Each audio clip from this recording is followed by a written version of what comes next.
É difícil ser famoso nos dias de hoje. Sempre há repórteres ou fotógrafos por perto para assegurar que o mundo todo saiba de coisas que você preferia guardar em segredo.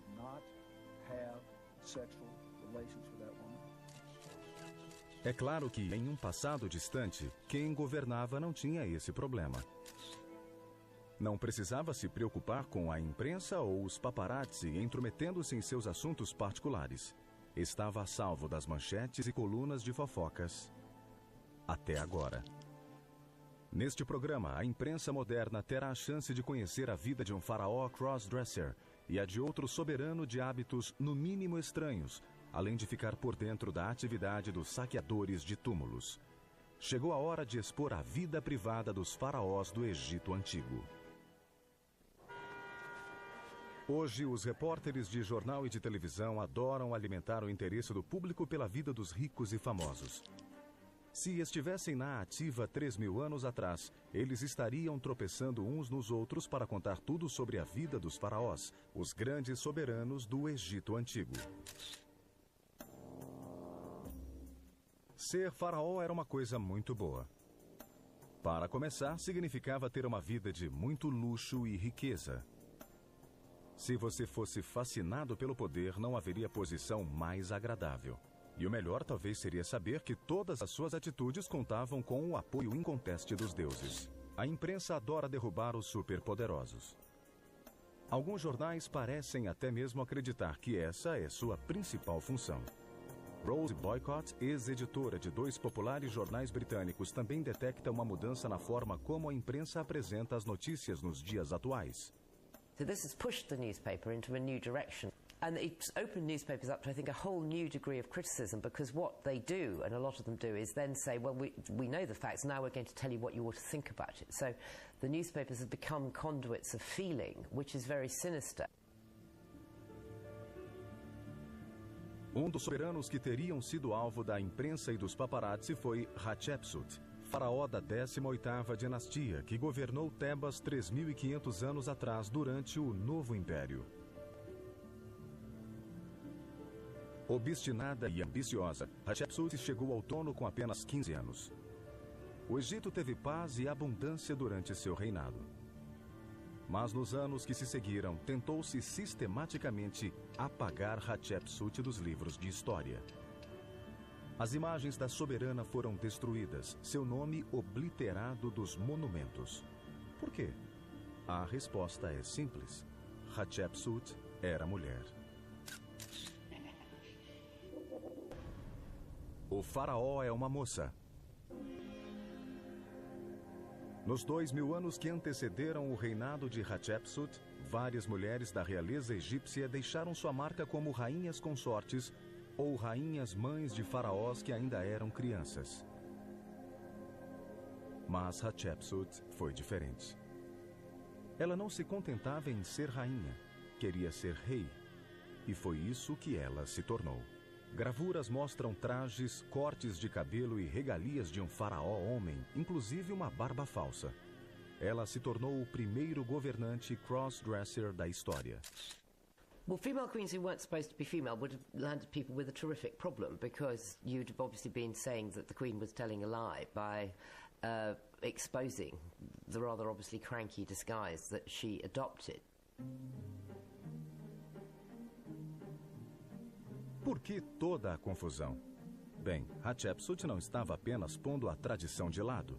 Acabaria fazendo estremecer as bases da sociedade egípcia.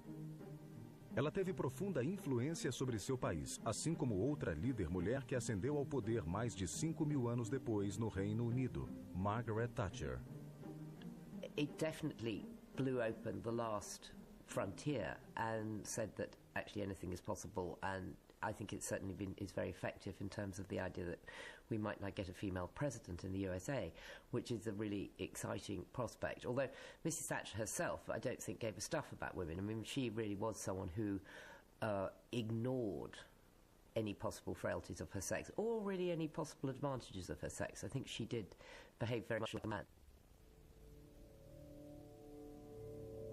Mas no Egito, o faraó era sempre um homem. Uma figura masculina, semidivina, que se juntaria ao panteão dos deuses após sua morte. As mulheres da realeza tinham seu valor, mas sempre em posição secundária em relação ao faraó. Sequer havia uma palavra em egípcio para rainha. Ela era apenas a esposa do rei. Então, como é que essa estranha situação se estabeleceu? Bem, Hatshepsut era filha do faraó Tutmés I e era esposa do quarto governante da 18ª dinastia do Egito, seu próprio meio-irmão Tutmés II. Não se tratava apenas de um casamento de conveniência. Esperava-se que o casal real produzisse herdeiros homens. O casamento incestuoso fazia parte de uma longa e duradoura tradição egípcia.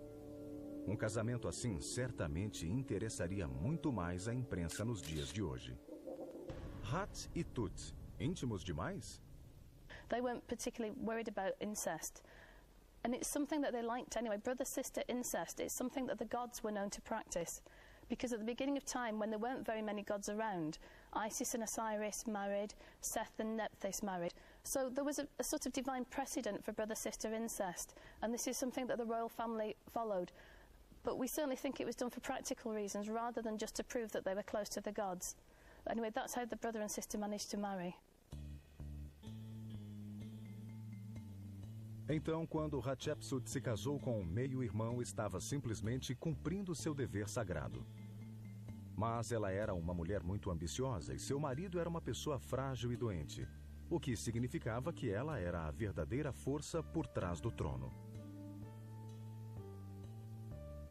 Quando Tutmés II morreu de repente, em 1479 a.C., Hatshepsut não deixaria o inconveniente falecimento afastá-la do poder.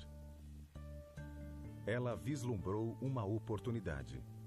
Havia uma crise constitucional que a rainha soube explorar.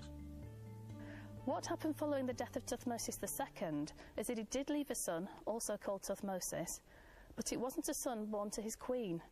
Thutmosis III wasn't the son of Queen Hatshepsut. He was the son of a different lady from the royal harem.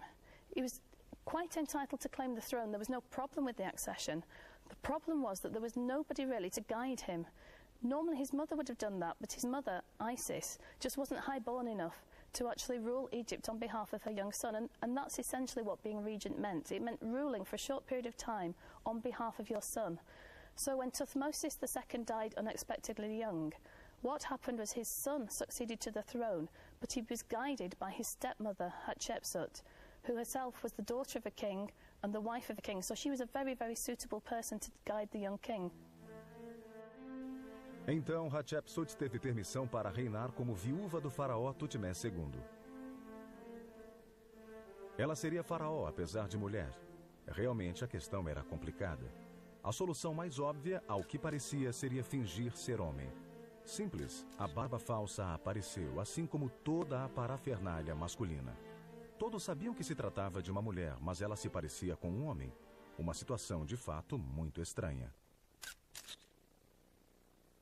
It seems that she's doing this not because she wanted to pass herself off as a man, because she actually has a feminine name, and people who could read the hieroglyphs associated with the pictures would know that she's a woman, but because she's trying to conform to the expectation of what a king of Egypt would look like. And this is the only way she can find to do it. Being a woman, she doesn't want to be confused with being a queen. Because in ancient Egypt, a queen wasn't a queen as we have them today. A queen meant king's wife, and she wasn't a king's wife, she was a king. Hoje é impossível imaginar esse cenário, mas Rose Boycott ainda detecta resquícios daquela época distante do modo como a imprensa moderna vê as mulheres, sobretudo no local de trabalho. I think that there are lots of truisms about the way the media deal with women, and I mean, the most obvious being that whenever you read about a woman in a position of power, within the first two paragraphs, you are told what they're wearing, what their hair is like, and if they have children. What is implied in it is that, well, she's running a company, but she's also got some children, so therefore her eye is not completely on the ball. You don't say that about a man. You don't say he is running a company and he has 4 children. I mean, you might, down on paragraph 37, mention it if the article happened to be going that way, but 99% of the time, that's absolutely of no interest, and it has no impact on how well their company is doing and how well it's sitting in the FTSE 100 at that particular moment. Mas para Hatshepsut, Tutmés III era um empecilho indesejado e ela elaborou um plano para assegurar que continuaria no poder, mesmo após o jovem faraó ter idade para governar sozinho. Sua estratégia foi excepcional. Ela afirmou ter tido uma visão. O deus Amon teria descido dos céus até o leito da mãe de Hatshepsut, a rainha Amós. Segundo a aspirante ao trono, Amon assumiu a forma de nobre rei Tutmés I e encontrou a rainha dormindo no quarto. Quando a agradável fragrância que precedia sua chegada anunciou sua presença, Amós acordou. Ele lhe deu seu coração e se revelou em todo o esplendor divino. Quando ele se aproximou da rainha, ela chorou de alegria por sua força e beleza, e Amon deu a ela seu amor. Mas a continuação era ainda melhor. Após ter se entretido, Amon acabou mencionando que a rainha iria dar à luz uma filha, que um dia iria governar o Egito. Ele teria dito: esta minha filha, Hatshepsut, que ela viva. Aponto-a como minha sucessora no trono. Ela dirigirá o povo em todas as esferas do palácio. É ela, de fato, quem deve liderá-los. Obedeçam sua palavra, atendam seu comando. Que ela viva eternamente. Era brilhante. Hatshepsut era faraó por decreto divino. Como argumentar contra isso? Histórias de deuses egípcios se envolvendo com mulheres da realeza eram comuns. Mas o produto final desses jogos noturnos era sempre uma criança do sexo masculino, o futuro faraó. Hatshepsut mostrou que era tão esperta quanto qualquer político da atualidade. Simplesmente adaptou a história a fim de se encaixar nela. Os poderosos sacerdotes egípcios, no entanto, não se convenceram. Hatshepsut, eu é que mando agora. A discussão entre os sacerdotes de Ad ter sido acirrada. O culto de Amon era apenas um dos muitos em terras na época, mas certamente o mais poderoso. E os sacerdotes levavam uma ótima vida, principalmente graças à generosidade do faraó. Tudo isso estaria em risco se eles começassem a discutir com o divino soberano se ele era mulher ou não. No fim, é claro, todos aceitaram a incomum visão de Hatshepsut, ou pelo menos fingiram que acreditaram na história. Afinal de contas, pensaram, se Amon não gostasse, haveria alguma epidemia ou uma colheita ruim, um desastre natural, algo que iria deixar a soberana isolada e vulnerável. Então, eles poderiam agir. Mas, ao que parecia, Amon-Ra aprovou sua filha homem. As colheitas foram abundantes e o Egito prosperou. Amon, Hats é a minha garota. Hatshepsut manteve sua parte do acordo com os sacerdotes. Agia como sacerdote-chefe, construiu templos para Amon-Ra e o homenageava com festivais magníficos.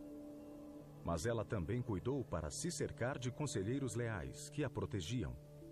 Um deles era Senemuti, um ex-soldado de origem humilde, que chamou sua atenção enquanto trabalhava como pedreiro em um dos muitos projetos de construção da realeza.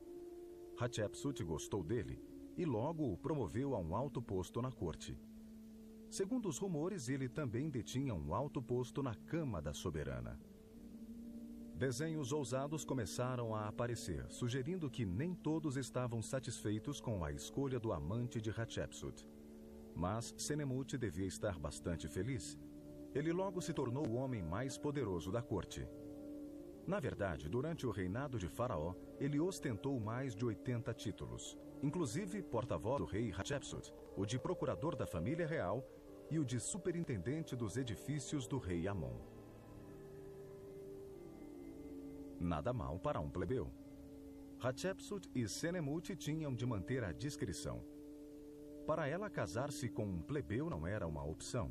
Primeiro, por ser filha, esposa e irmã de um rei. E segundo, por ser a encarnação divina de Amon-Ra. Mas Senemuti continuou como seu mais leal conselheiro, apoiando-a sempre e enfurecendo muitos na corte. Um homem assim estava fadado a fazer inimigos poderosos e logo Senemuti desapareceu misteriosamente. We don't really know what happened to Senemut.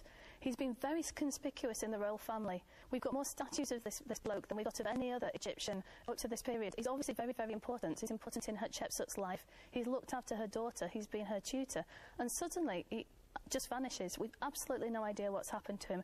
And obviously, this has caused a great deal of speculation. People have suggested that he's offended the Queen, that she's found out perhaps that he's had his own picture carved into her Deir el-Bahari mortuary temple, which he had done. And she's found out about it, and she's got angry with him, and she's maybe had him executed or banished. But we just don't know. Onde puseram Senemuti? Fosse qual fosse o plano de Hatshepsut para sua filha, Neferuri, sucedê-la no trono, o sonho acabou quando a jovem princesa morreu antes da mãe. O único sucessor possível do trono, portanto, era Thutmose, o infeliz enteado que fora deixado de lado durante o reinado. Quando Hatshepsut morreu com apenas 27 anos, em 1483 a.C., ele ascendeu ao trono como Thutmose III. Governou por 33 anos. Era um homem de ação, guerreiro valente e um administrador inteligente. O ideal de faraó aos olhos dos inveterados conservadores que odiavam Hatshepsut. Será que foi ele que tentou apagar da história o nome de sua madrasta como ato de vingança pelos longos anos em que teve de suportar uma usurpadora de seu trono? Vingança para Thutmose. Mesmo sem saber, é possível que Hatshepsut tinha ajudado as mulheres a abrir caminho em um planeta dominado por homens, sobretudo no difícil mundo da mídia, onde Rose Boycott fez sua fama. I don't feel that it's been something that has in any way held me back. I'm thrilled that I was born a female. I mean, and I'm thrilled that I was born when I was, because it's been a brilliant half century of the biggest change for women, and it's been incredibly exciting and a fantastic privilege to be part of it. But I know that the story hasn't ended, and you do really feel for people who, at least in my lifetime, there's been a lot of us and a lot of public support for what we've tried to do. It must have been hell before, very lonely and very difficult, and put you in positions of enormous vulnerability where any small deviation in behaviour or whatever is enough to have you crucified.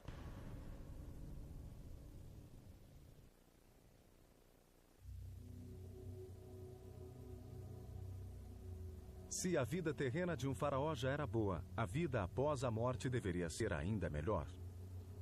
O falecimento seria apenas um rito de passagem, a promoção do homem semidivino a Deus completo. Com a morte vinha a jornada até o horizonte distante, onde se vivia eternamente com as outras divindades. Pelo menos supunha-se que isso é que devia acontecer. Na realidade, a vida após a morte podia acabar sendo bastante sombria quando as riquezas acumuladas em vida eram, digamos, redistribuídas.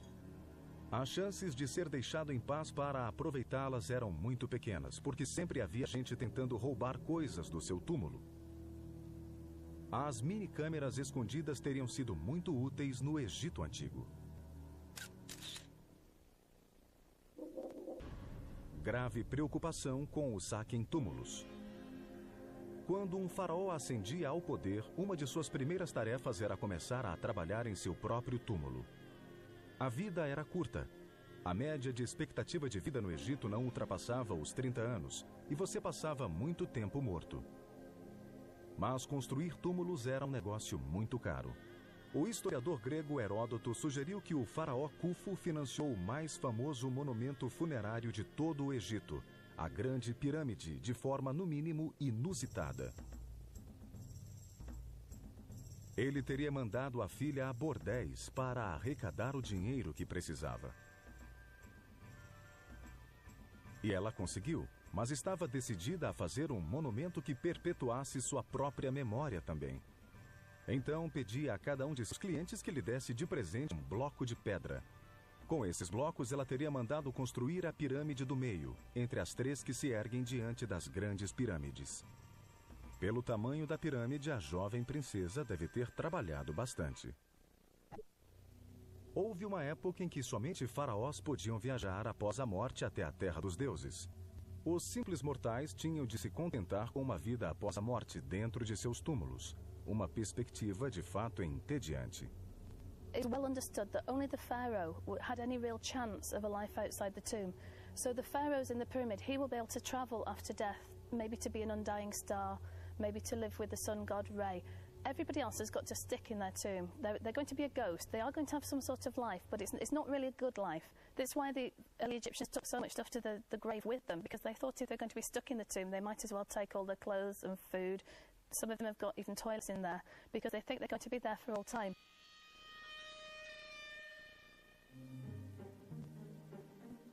Mas na Era do Médio Império as regras já haviam sido suavizadas.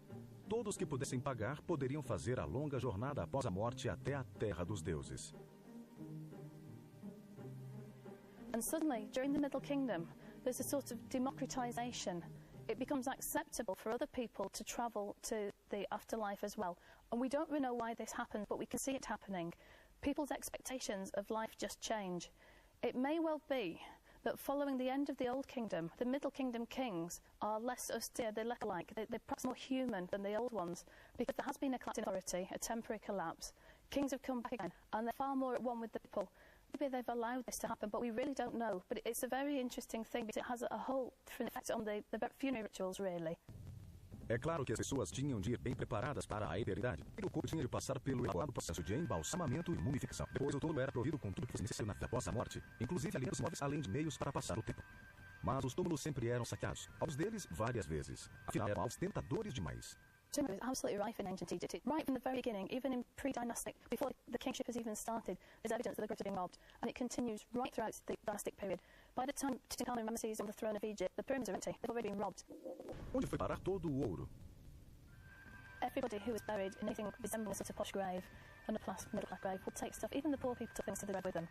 And the easy thing was to go along, particularly if they'd done and just been buried so that the soul was loose, side was loose, and just dig it up and take it for yourself. You go for the portable stuff. So if you're going into a tomb, you don't go the pottery, so you have all the pottery left in graves. You go for the gold metals that can be melted down, and you recycle it. It's funny because we have no idea how much metal there was in ancient Egypt, because this constant recycling, if it got onto the market again, it's going to be reappearing in the tombs again and going around in a circle. We don't really know how much there was around. O site de túmulos já foi descrito como a segunda mais antiga profissão do Egito. A mais antiga, claro, é a prostituição.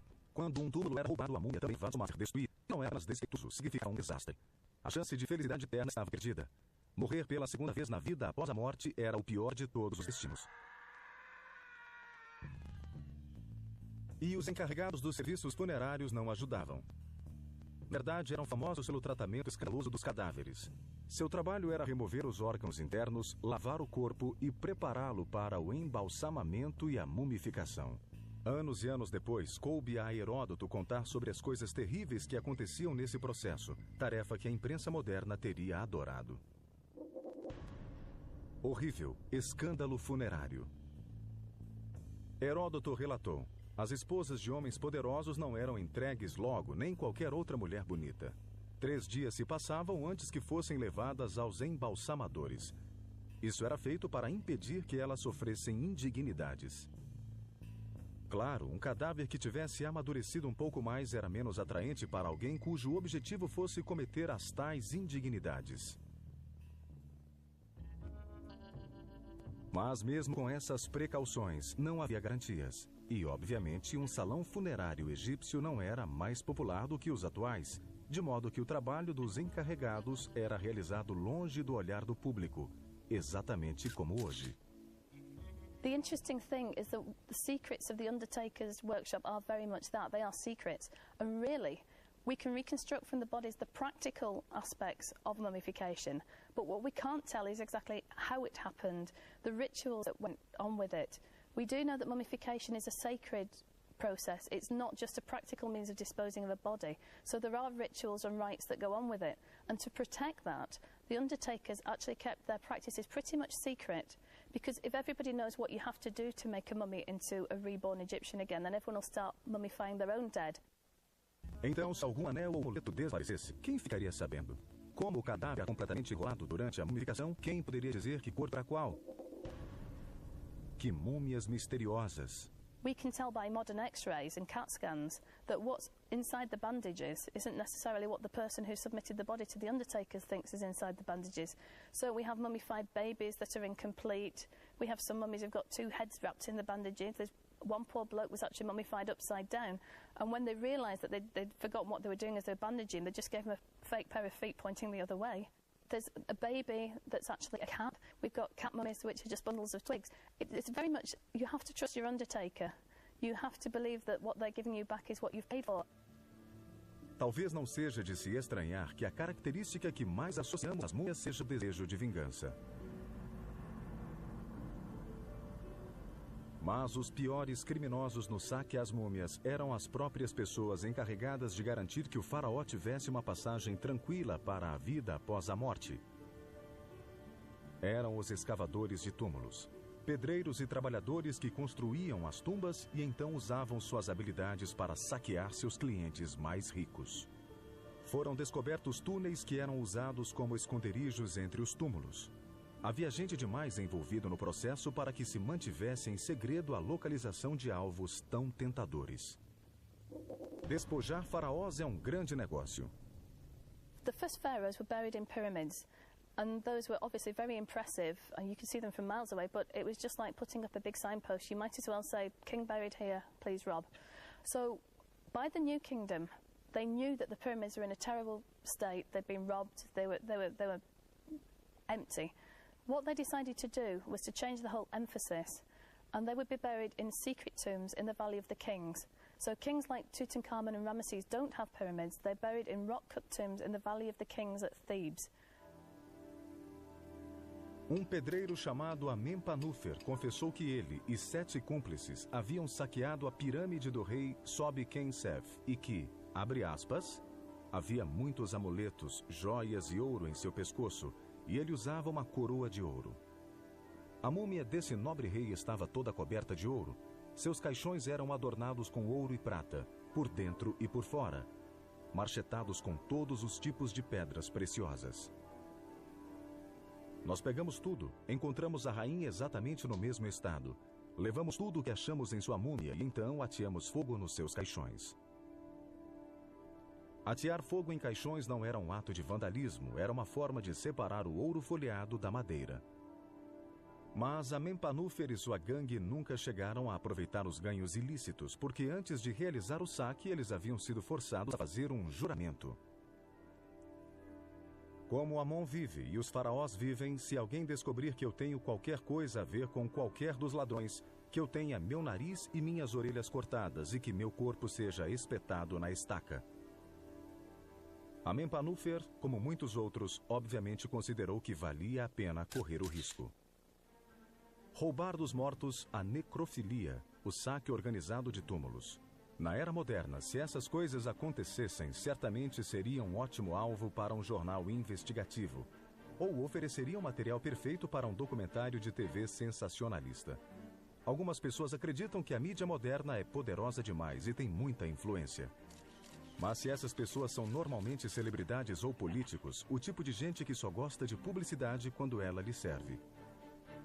É claro que essa não é uma visão compartilhada pela mídia, que se vê como parte de uma sociedade organizada. O tipo de sociedade que captura e expõe o roubo de túmulos, muito embora essa nunca tenha sido uma tarefa fácil. I personally think the strength of the media is a good thing.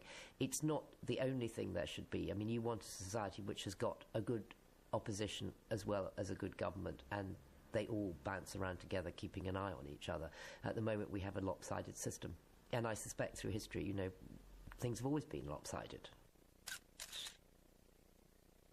Uma das mais famosas antigas imagens egípcias é o busto da rainha Nefertiti. Ela tem aparência bela e nobre. É a mais pura imagem da serena realeza. Se Nefertiti estivesse por aí hoje, a imprensa mal poderia acreditar em sua sorte. Uma mulher fotogênica e poderosa para adornar as capas e animar os maçantes noticiários políticos. Nefertiti, que doçura! Ela seria uma queridinha da imprensa. Cedo ou tarde, talvez a mídia passaria a crer que ela era sua propriedade, ou até mesmo que ela, a mídia, a criou. Without a doubt, I mean, the media has been able to effect huge changes to what has happened, and it's made people, it's broken people. I mean, Diana would not have been Diana without the media. The media supported her and loved her and to some degree created her. It wasn't solely responsible, but it did create her.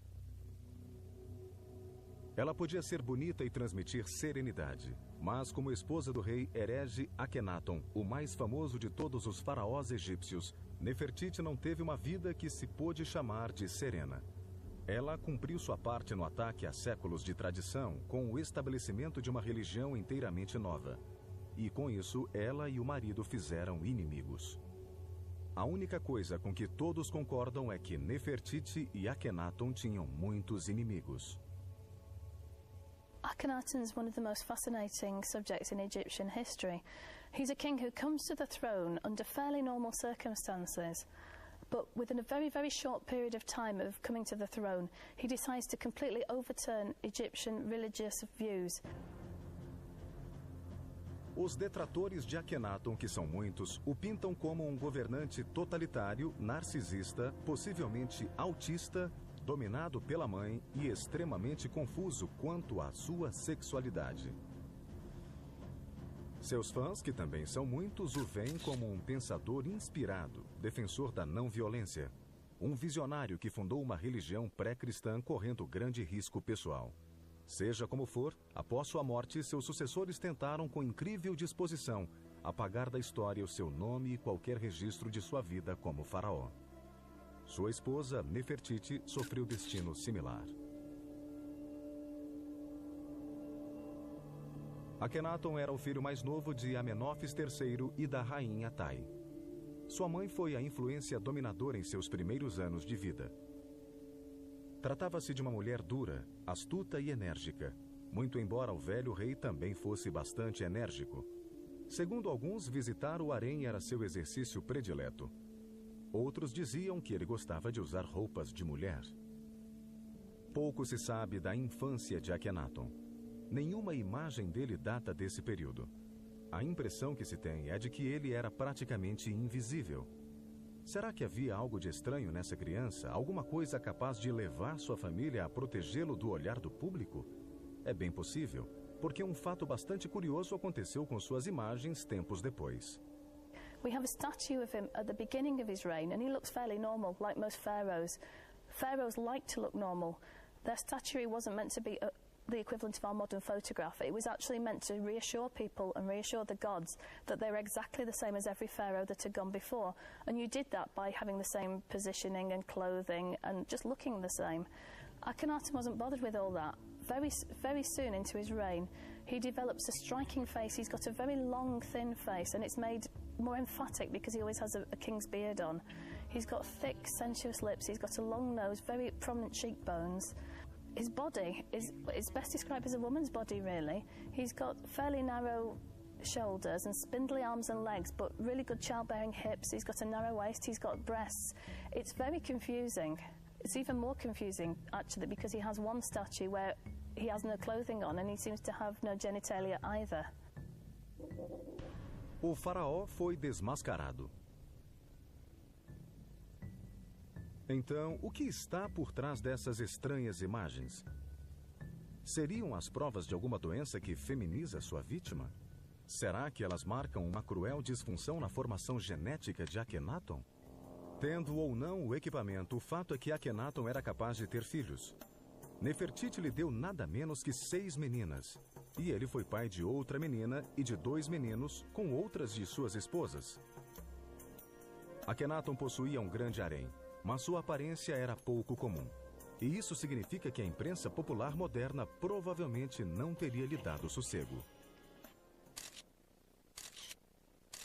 Se ele estivesse por perto hoje, existiria um esquadrão cercando-o sempre, pronto para polir sua imagem popular a fim de garantir o melhor entrosamento com a mídia. Haveria definitivamente a necessidade de um moderno assessor de imprensa, um trabalho que, apesar da imagem negativa, tem sua importância. Segundo Rose Boycott, ele nem sempre teria um relacionamento feliz com a mídia. There's something slightly ugly about the expression news management, but it's also, it does kind of serve a purpose. And certainly I think when you've got a very human story that affects people, and especially children, then you really want someone who knows what they're doing to try to protect people and say, okay, I mean, for example, if you've got a family and it's breaking up in some hideously ugly public way and you want the children protected where you can, I mean, you make a deal. It's okay, it's a Faustian bargain, but you say, look, you can photograph the children and you can talk to maybe the eldest, and then please will you back off? Now that's a deal that is struck by effectively the spin doctor for the family, and we are always going to have that, and it can be both Machiavellian and it can also be very protective, and I think people overlook sometimes the protective role of the person who manages the news. O grande crime de Akhenaton foi ser religioso. Ele, no entanto, não se satisfazia com os deuses egípcios já estabelecidos e com os inúmeros cultos menores no país. Descartou-os todos e os substituiu por um deus único, Aton. E havia um aspecto ainda mais chocante. Diferentemente dos deuses tradicionais, Aton não tinha características humanas. Era simplesmente o disco solar que se levantava todos os dias no horizonte oriental e brilhava sobre o Egito. Era a fonte de luz, calor e de toda a vida. He abolishes, or practically abolishes, the entire pantheon of gods which has lasted for many hundreds of years, and instead he devotes himself to one god called the Aten. It's more the light of the sun that he's worshipping rather than the actual sun. But at the same time he changes all the religion of Egypt, he changes the artwork as well. To a certain extent that was inevitable, because with the Aten as a god, and the god always has to be the focus of Egyptian art, the god is now up in the sky. Consciente ou não, todos que tomam banho de sol hoje continuam louvando Aton. Faraó, que vem ao sol. A mudança abalou as raízes da sociedade egípcia. O poder do faraó, em última análise, repousava na crença de que ele era a encarnação viva do deus Amon, uma crença sustentada pelos poderosos sacerdotes, pelo grande número de templos e santuários e pelas generosas oferendas dos fiéis. The problem with the change to the new god is that it could threaten order in Egypt. The kings of Egypt had to maintain something called Ma'at, and Ma'at, it doesn't have a translation into English, but it's a concept that a lot of people can understand. It's a sort of combination of order and justice and rightness and status quo. The opposite of Ma'at is chaos, and the Egyptians felt that their life was lived with the presence of Ma'at, which was keeping chaos at bay. But if Ma'at, this order, this justice, this status quo, disappeared, then chaos would just engulf them. To keep this Ma'at was the prime duty of the Pharaoh. So when Pharaoh was serving the gods of Egypt, what he was actually doing was offering them Ma'at. He was reassuring them that things were exactly the same in Egypt as they always had been, because he knew that if things didn't change, the gods had been pleased in the past, the gods would continue to be pleased. Com só golpe, tudo isso foi destruído. Os templos de Amon e de todos os outros deuses foram fechados, e as oferendas passaram a ser dirigidas aos novos templos de Aton, edifícios que hoje convenientemente funcionavam também como tesouro real. Tudo acabado para Amon. I think if we're cynical, we could say maybe the king is worried that the priesthood of Amun is actually gaining far too much wealth, that it's almost posing a challenge to the kingship. Because the temple not only has the god in it, but it's got warehouses, it owns land, it owns ships, it owns mines, it owns people. So it is a massive economic organisation. And to be totally cynical, you would say, okay, he's worried that the kingship is starting to flounder, it's not as strong as it should be. One very good way of dealing with this is to close down the traditional temples, take over all the assets, give it to the new god. Coincidentally, you happen to be the high priest of this cult as well, so essentially you're taking all this wealth. Quem mais perdia eram os sacerdotes de Amon, que haviam se tornado muito poderosos ao longo dos anos. Eles controlavam grandes territórios, tinham lucrativas atividades comerciais, e os peixes grandes no topo da pirâmide comandavam uma estrutura de sacerdotes menores, servos dos templos e dóceis fiéis. Eles ficaram profundamente indignados porque tudo isso lhes foi tirado de repente. pobreza para os pobres sacerdotes. Akhenaton ordenou que o nome de Amon fosse removido dos templos e monumentos públicos de todo o Egito. Havia pouco que os sacerdotes pudessem fazer. O status semidivino de Akhenaton tornava-o intocável. Tudo o que restava aos sacerdotes era esperar, guardar seus planos e rezar por tempos melhores. It's very clever, because you have this system where you're the only person who can offer to the gods. Nobody's going to try and depose you. There's never any sense. Thousands of years of dynastic history, nobody ever attempts to get rid of the pharaoh, because they know if they get rid of the pharaoh, there'll be no mart, there'll be no order, the chaos will invade Egypt, the gods won't be happy, and something terrible will happen. So unlike other societies, which sort of try to have republics every now and again, this never happens in Egypt. Everybody is absolutely convinced that the best thing for Egypt is to have a pharaoh on the throne. So there always is. So it's a brilliant reinforcing mechanism. Once you've got this idea into the popular imagination that you need a pharaoh, people are very unlikely to attempt to replace you.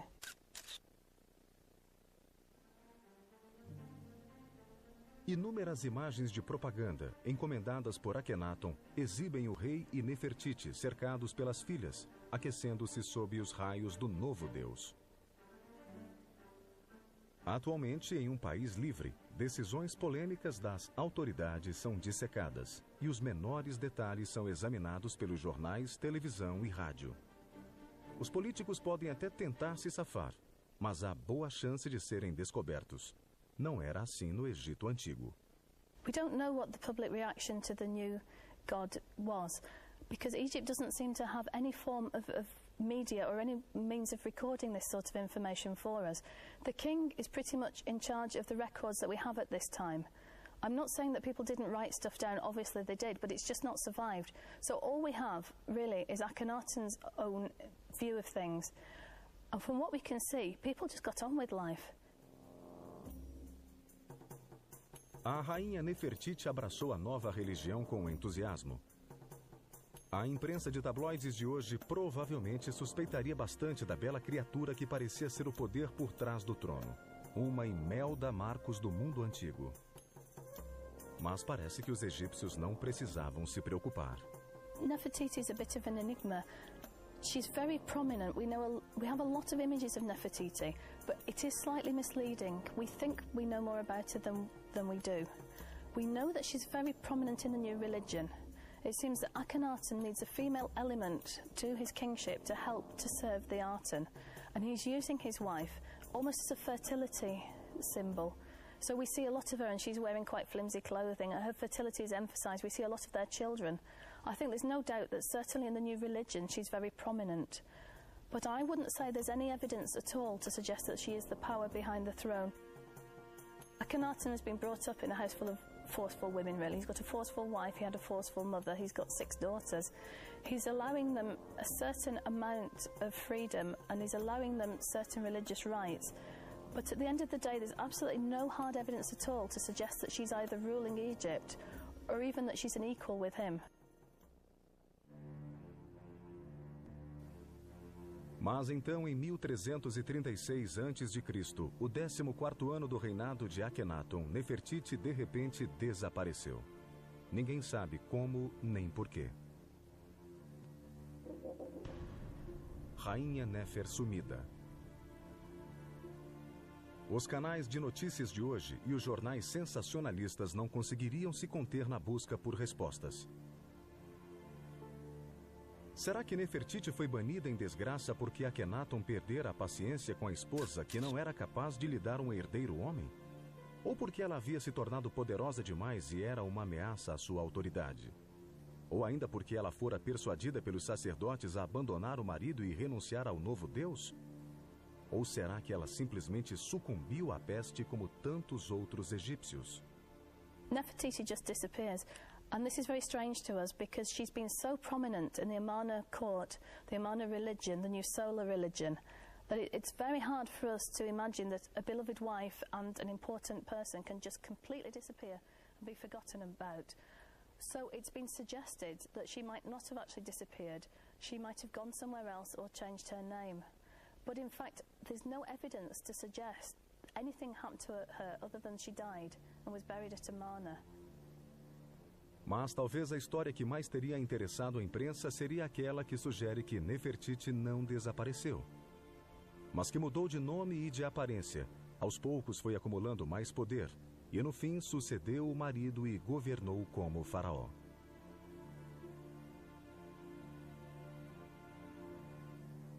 Mas a história diz que ela não teria feito tudo isso usando seu considerável charme feminino, mas seguindo o exemplo de Hatshepsut, dado séculos antes, vestindo-se e agindo como homem.